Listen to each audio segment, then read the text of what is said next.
Hello, and welcome to part 2 of my roofing tutorial series.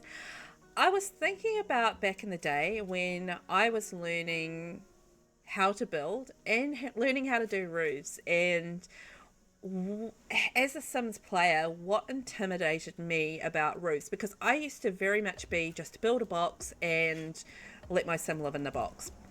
Maybe paint it on the outside, add some windows. I would add a roof and it would go something like this, and that would be my roof. That would be it. The end. And I thought about what was the most intimidating thing for me getting into roofing and understanding roofing, and that was when I was placing a roof and then looking at all these things, like what do all of these things do?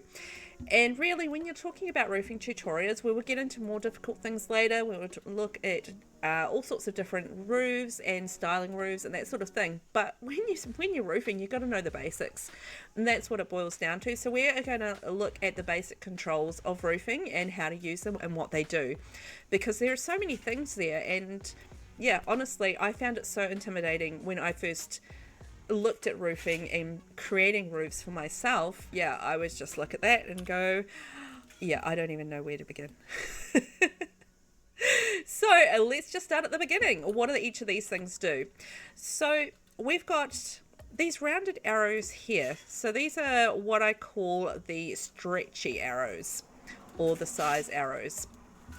So these ones, we've got 1, 2, 3, and 4. So sometimes if you're spinning around, some extra arrows will appear as well, and those are just directional arrows. So these 4 here, 1, 2, 3, and 4, all affect just you sizing the roof. So if you drag those out, so you want to left click and just hold down the left mouse button. Sorry, controller people with the PlayStations. I really don't know the controls for PlayStation. I've just got to talk about my experience, which is PC. But I'm sure you guys know the controls that you use. And that is how you change the size of a roof. It's these arrows here, 1, 2, 3, and 4. So they are the rounded full arrow. Now the one on top, so this is the 5th rounded arrow here. Now this kind of changes the size, but I consider this more of a pitch arrow. So when you move this up and down, so this is one that I didn't really understand at first, it does change the pitch of your roof. So I think that plays into the style of the build that you're choosing to do. We talked about that in the last tutorial episode, number 1, where we talked about choosing the right style of roof for your build, and how different styles have different types of roofs, and they might have different pitch of roof as well. And pitch is the angle that the roof comes down. So a contemporary build might have a lower pitch roof like this. A traditional or fantasy roof might have a higher pitch. Like you'll see these higher pitch roofs, particularly if you look in Windenburg, for example, with the Tudor style homes. So you'll see like higher pitch ones there, and like fantasy builds can go even higher pitch, and like they could be a high pitch like for a feature roof, or even like with a cottage in the, say, Henford on Bagley world as well. So you might have the higher pitch there when you're looking at a cottage, just to create that cottage look. So that is the 5th arrow on top. That is your pitch arrow. So then we need to look at these little arrows here. So these little arrows, they're only sort of your arrow tips. These are what I call the eave arrows. So an eave is this little hangover here. If you want to affect that, so if you want to have a longer eave or a shorter eave, this is where you start to play with these arrows here. And this is very much a stylistic thing. So we talked about that again in the last tutorial, where we talked about choosing different styles. So like a modern build might not have an eave. It might have a flatter look to it. A traditional build might have a longer eave, and it'll stretch out a little bit more. Maybe a cottage and you want to go like a little bit longer. It gives you a little bit more flexibility to change the shape of your roof as well. So using the eave arrows can change the look of your build quite dramatically, just depending on how you use it. But that's what I consider the little arrows here and here. So there's 1, 2, and this is the arrow that will pop up as you turn around. because it will change as you change your directions, and they do sit on the corner and the ends of the builds because, well, that's where your eaves are. And if you look at, say, a hipped roof, which is this one here, you won't have as many options for the eaves. Basically you have one, and that is on the corner, so no matter which way you face, there will always be the corner eave arrow, and you can only stretch down in that one direction when it comes to your hipped roof. So that is what I call the eave arrow. E-A-V-E, Eve, not like Adam and Eve. So we have our directional arrow, we have our pitch arrow, and we have our eave arrow. So that's the arrows. Now we've got these extra little circles here, and yeah, those confused the heck out of me when I first started a roof. And I was like, what on earth do we do with these? Plus you have an extra hidden option with these. So let's have a look at what they do. So this is, once again, we talked about the pitch arrow here. And this also affects the pitch, but also the shape of your roof. So if you want to change the shape of your roof, you want to add like a little bendy bend. If you're, say, building in Mount Kamarabi or in Tomarang, which is where we are at the moment, gorgeous world, and you want to create like the Asian style roof, or you want to do a fantasy roof with maybe some different shapes to your roof and that sort of thing, this is the little circle thing that will change bloop, the shape of the roof. And you can also go, if you want to do a barn, well, that's your barn shape right there. So this is where you want to change the curve of your roof, is with the circle. So think of the circle as the curve. Now, it does say on here, so press Shift plus C with a roof selected to toggle advanced curvature mode on and off. So your little circle is your curve mode, right? So if we want to go like a little bit more advanced, so we'd select the roof, make sure you are clicked on the roof for this to work. You should push Shift C, and suddenly, boom, boom, boom, we have 3 little circles. So it's basically, it gives you a little bit more flexibility with how you create the curve in your roof. So this little end one here, this little end bobble, hold that down and you can click that up to add like a little flick to your bottom, or curve it down. It's pretty subtle as far as it goes, but the longer your eave, the more visible it kind of is that you're getting like a little curve at the end of the build. So hold it up, oh my gosh, we've got a little flick, hold it down and it curves down a little bit. So then we have the middle one, so we already were playing around with that, and that just creates your little curve there in the middle. And then when you're clicking the top one, that just creates like a second curve point. Rather than just having the one curve point, now you've got the 3 curve points. So you can create like really different shapes for the builds and the roofs, and you can get quite creative with it. So if you've got something like perhaps a fantasy build where you want to have like a really different shape, then, whoa, look at that. Looks like a Dutch hat. So that's what the curvature lines do. Just like that. And those are the basic sort of arrows. And when we're looking at these up here, so this is your move arrow. So if you need to move the roof, then you can.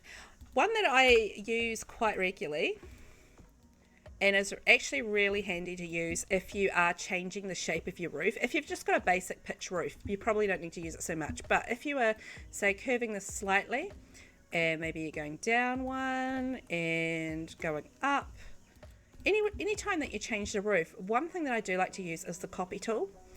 So copy, and I just use my arrows to spin it around, and then that way you've got the same pitch roof. Obviously this is probably not going to be the way that we roof it, but you know, you kind of get the idea where it makes it a lot easier. Rather than having to try and repeat the same curve and everything through each of your roofs, you can just copy it and get the same that way.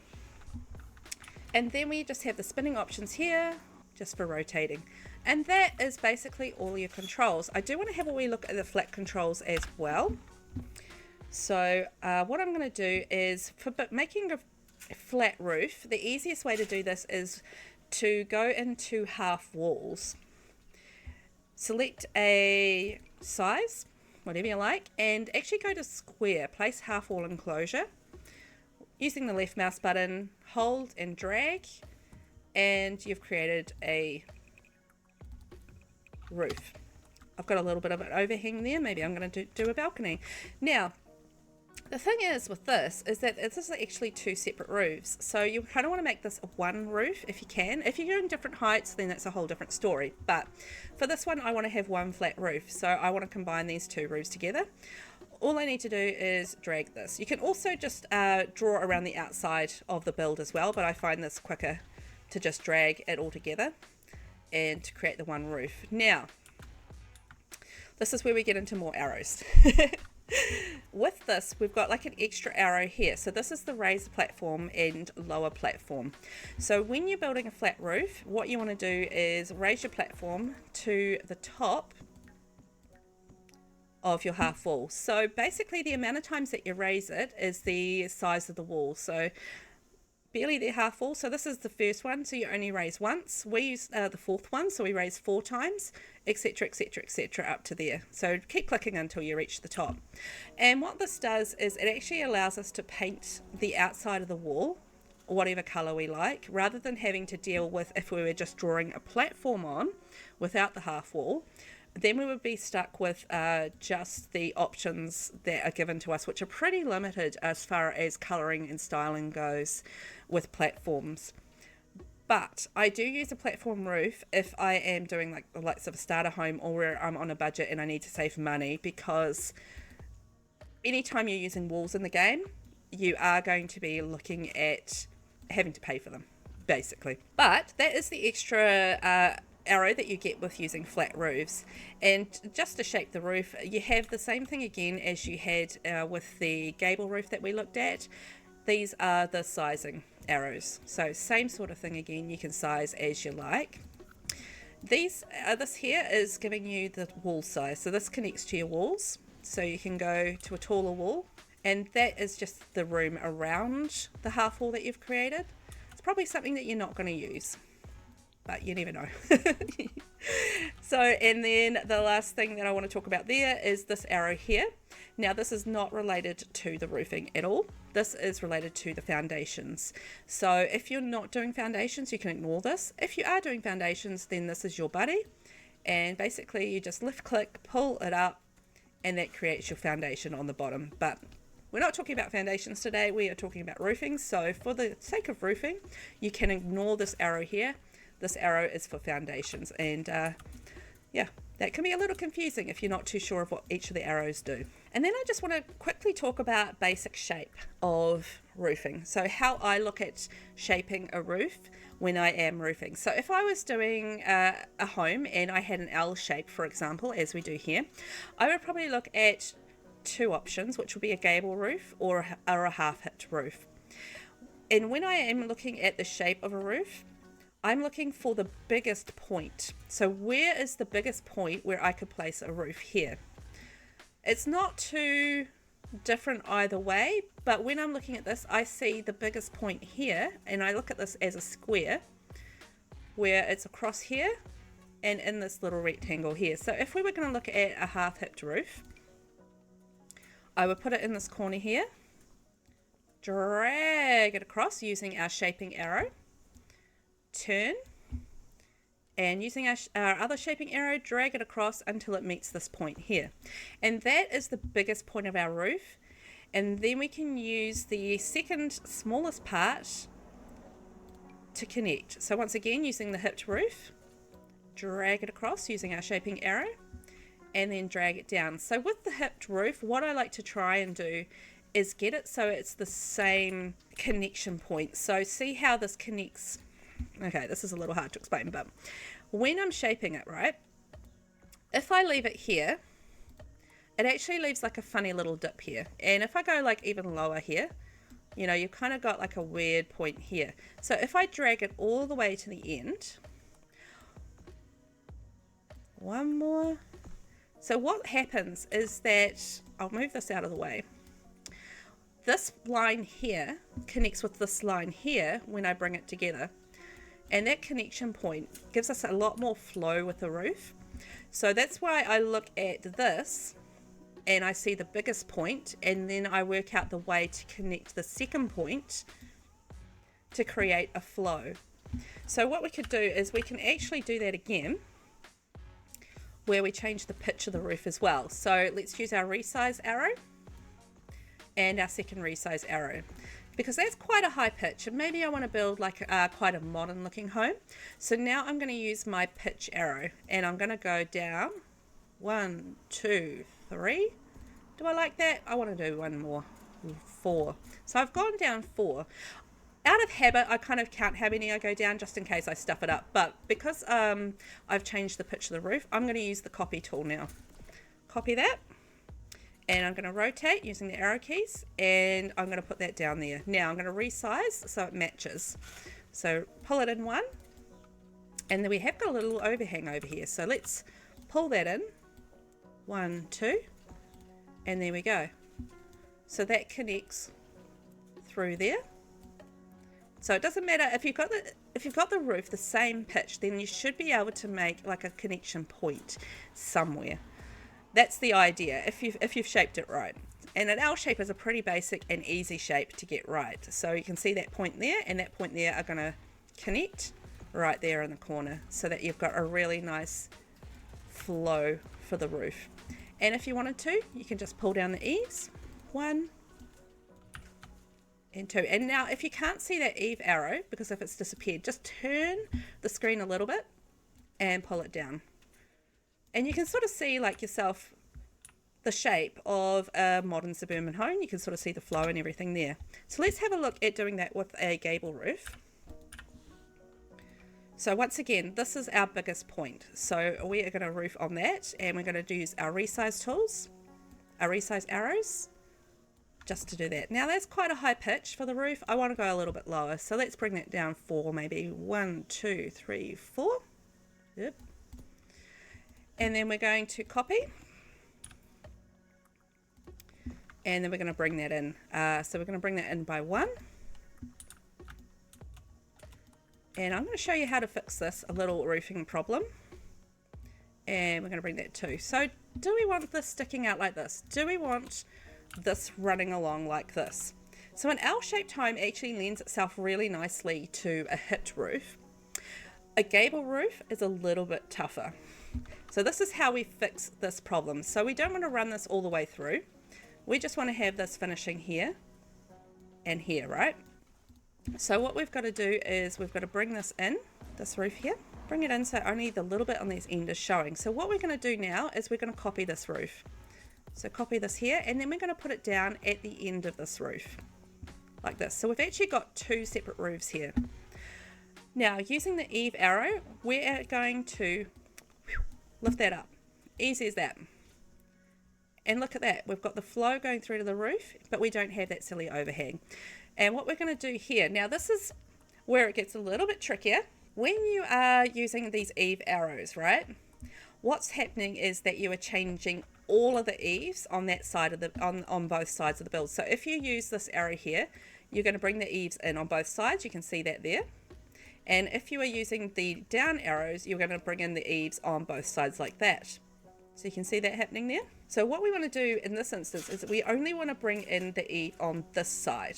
So this little bit here we want to get rid of, but we want to keep it here because I mean that looks nice. There is a really nice flow, but this little overhang, we don't like that. So what you want to do is select the part of the roof that you want to change, hold down shift. So shift will give you more flexibility with your eaves in that you can change each one individually. So you can change just this side or just this side, just this side or just this side. So hold down shift and select this little eave changer here and pull it in. And just like that, we've gotten rid of that little overhang issue. We've got a nicely connected roof and we've used the gable roofing to good effect. So this is a little trick that I use all of the time when it's roofing, when it comes to roofing. It just tidies up the whole roofing thing. You're always going to have like that little tiny bit. There's not much you can do about that. You can bring that in one more, but if you do that, you're kind of left with a silly gap. So you kind of have to put up with that little tiny corner. but it looks prettier than if you had like a big overhang running through that side. So just a reminder, to change each of the individual eaves, you want to hold down Shift and then pull the left click on the mouse and then pull the eave that you want to change. So if I want to do it on that side, I've still got that side down. If I want to go down, further down on that side, then I can. And it's just a way of adding shape and maneuverability with your roof. Let's go back and just leave our pretty roof just like that. So I hope that helped with the understanding of what each of the arrows do when it comes to roofing. It can be confusing, but once you understand it, I think it becomes a lot easier to understand the things that you can do with roofing. Thanks for watching, and don't forget to hit that subscribe button if you haven't already, and I will catch you in the next one. Bye bye.